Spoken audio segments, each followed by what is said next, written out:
Trečius metus aktyviai motociklų sportą propaguojantis Nociūnų motociklų klubas Retro savo narius ir svečius iš kitų miestų pakvietė į šių metų vasaros sezono uždarymą, kuriame varžėsi ne tik didžiuosiuose šalies bei Pabaltijo čempionatuose laurus skinantis jaunimas, bet ir klubą įkūrė bei retro motociklų sportą ir žiemos Nociūnų taurės varžybas organizuojantys klubo entuziastai. Žmonių dabar jau yra 14, gal daugiau, neskaitant be klubo narių, privažiuoja taip pasitreniruoti. Mes kai laiko turim, sekmadieniais pasitreniruoti atvažiuojam seniūnijus, paprašėm seniūnas, davė mums trasos, gabaliuką tokį susitvarkėm į savo, laisvalaikį leidžiam.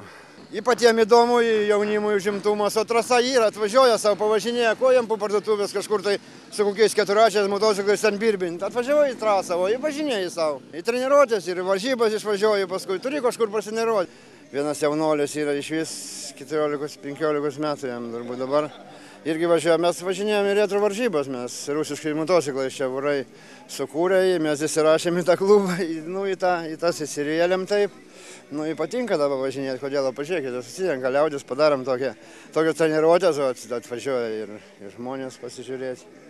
To rusiški motociklai yra, nepasakysi, kad jis visą laiką važiuoja, o išvažiuoja varžybas ir nėra, ir sulūžta. Ir vėl remontuoja, vėl viskas iš naujo.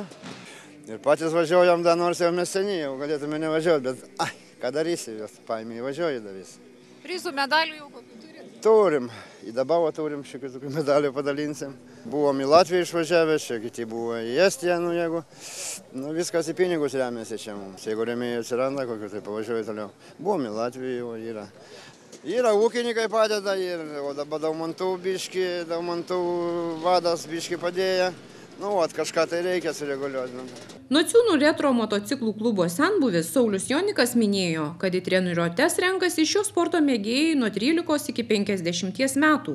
Vieni iš kitų mokosi ne tik kaip suvaldyti plieninius žirgus, bet ir remontuoti techniką. Šiaip mes čia varžybų nedarom, čia tik treniruotės ir tik tai šventę pasidarom. O trasą tai čia padėjo seniūnija, Tamulis įsigyti, nes be jo mes tikrai nebūtume jos gavę to žemės ploto. Ir patys bendrom jėgom visi, jaunimas, ūkininkai pagelbėjo ir patys, susitvarkėm patys čia. Kiekvienas savo motociklą įsigyja ar kaip? Kaip įsigyja savo ir paskui iš senų motociklų patys konstravę darė, kad savo daryti visi. O kas naujesni jau nupirkti yra. 15. Vien priekabų 10 vienetų ir daugiau dviračiai. Standartų yra Openo klasėje, paskui dviračių yra. 13 metais tai labai visas prizinės vietas susirinkom savo klasių. Nebuvo taip, kada mes dar grįžtume be prizų. Jaunystėje esu sportavęs, bet vis dar atgimė tas dalykas, kad reikia jaunimui tą dalyką parodyti, kad jaunimas užsiimtų. Motokrosų entuziastų rėmėjas, uždarosios akcinės bendrovės Daumantai LT direktorius Saulius Grinkevičius tikino, kad vertingos idėjos turi būti skatinamos. Kada susitikau pirmą kartą su Saulium Joniku ir šito Nociūnų motoklubo, sakysim, vadovų ir galbūt tokių įkvėpėjų, tai tikrai mane nustebino, kad savarankiškai, be niekieno pagalbos, subūrė jaunus žmonės, jaunimą, apie 20 jaunuolių iš Nociūnų ir apylinkių lanko šitą motoklubą. Tai nesivalkiojo kažkur tai gatvėse ar prie parduotuvių, bet užsiima tikrai labai įdomių ir rimtų sportų, patys pasidarė trasą, patys organizuoja šitos turnyrus. Šias būna ne tik, kad iš Lietuvos suvažiuoja, bet atvažiuoja ir iš Latvijos, ir iš Kaliningrado sportininkai, kurie varžosi. Tai mane tie dalykai tikrai žavė. Aš visą laiką sakiau ir sakau, žaviuosi žmonėmis, kurie neverkia, nedėjuoja, bet ima ir padaro. Tai sakykime, šitas Nociūno motoklubas tai yra kaip pavyzdys ir tikrai lenkiu galą